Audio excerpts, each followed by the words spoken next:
What's up, YouTube? Welcome to more trades. This is an update on Solana. Solana has been doing some interesting move and respecting some certain levels. We can see that from the movement in the chart that Solana probably is not finished from moving lower. It's intending to recover this wick. It's happening now as I am recording. Well, the levels for Solana that I had as a first level to monitor is the 25.73. That will be our first point of resistance. And if we move higher, then we have the 32.21.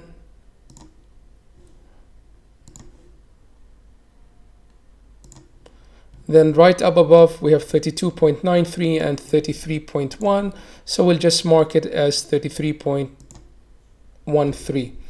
These are the levels that I'm watching for Solana. And as for support, we need to go to higher time frames to see what kind of support that we have for Solana. We have broken out the fixed volume range for all this whole range. We are below them. Even if we pump up, we may have first level of resistance to the upside, 29.24 as a value area low.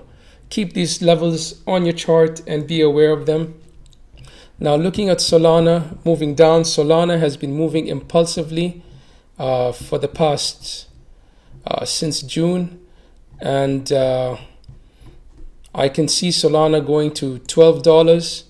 At the moment, it's trying to finish off what it had started yesterday.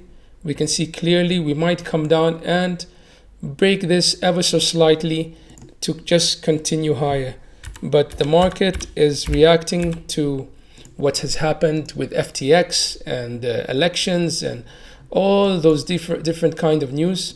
But we have the CPI also today, CPI data, which may bring us some volatility. Now to the upside, you can see these highlighted areas. They're just insufficiencies in the chart that we may revisit.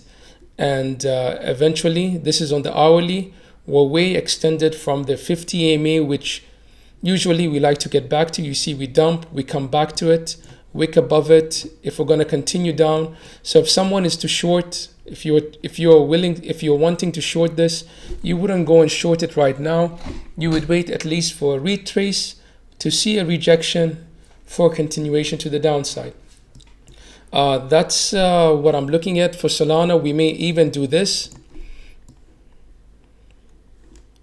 and just continue higher, form a double bottom. It's also possible. Like come down, stop out all those people who went long at the lows and devastate them and continue higher.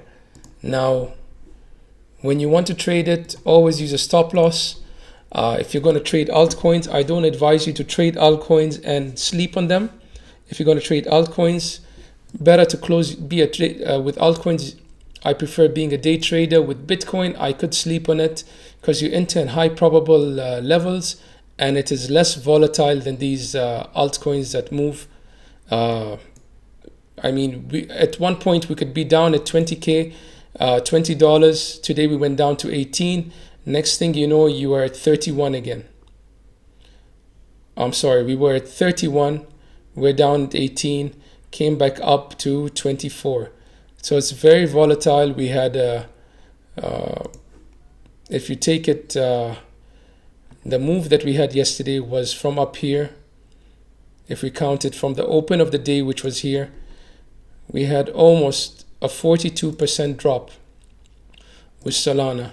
In between the 42%, we had a rise up of 28%. So you see these coins give you a lot of volatility and unexpected moves. Now, this move down was an impulsive move. This looks like it could be a 5-wave structure. So we could take our fib retracement from the high over here and measure it to here. That doesn't look like, if we say to here, this was our wave 2, so this was our 1, this was our 2. That just went only to the 0.5 fib. So now I know where's my wave 1 and wave 2. So now I want to see how far can wave 3 go. So I take from the beginning of 1 to the end of 1 to the end of 2. And I know my wave 3 can come to the 1-to-1 extension. Mark these levels. You'd want to keep them on your chart to see if you're going to get a bounce. We could come to the 17.88, or even this is just going to be the wave 3, the 1.618, depending on where we stop at $9. I don't think this will happen in one day, but this is highly probable. If the wave 3 stops on the 1-to-1 extension, if our wave 3 comes as low as the 1-to-1, so if we say our wave 3 came up to here, then how do we know where's our bounce going to be? You would take the wave, this was a 1, this was our 2, now this is the beginning of 3. From the beginning of 3 to the end of 3, you would say the wave 4 would come up to the 0.5 fib at 24.91. That is a possibility. If we go lower, our wave 4 can come up to the $20. Let's stick to this for now and see a wave projection. So we take that and we say this was our third wave. Let's count for our third wave. 1. Let me just erase it and start over. We had a 1 over here. The 1 came down to here. This was our 2. Our 3 could come down here, which looks like a short 3, but nevertheless, wave 3 is usually never the shortest. So let's give it the lowest. Let's say it only went to 1-to-1 of wave 1.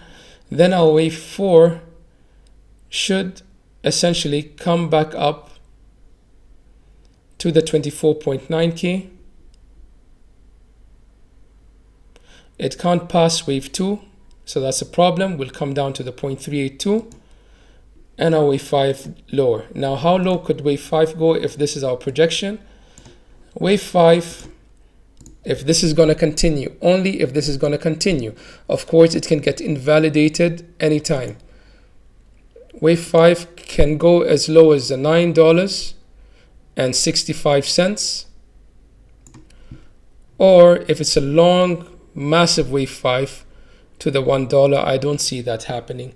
So being a bit conservative, I would say we could go to the $9 or $10. I know it sounds impossible, but who thought Solana could go down to $20 or, as you see, $18? Personally, I had the target marked months ago, and I'll show you why. I'll just get rid of this for a second. Since the June lows, I saw that Solana is traveling in sort of an ascending wedge, rising wedge. And I knew if we break down at any point, it will be the length of the widest part. And I had plotted this. You could see maybe when it broke out on 19th of August. So that's several months ago. And today we've exceeded the target. At the moment, we're almost exactly at the target again. If I take this aside, you can see we're almost there.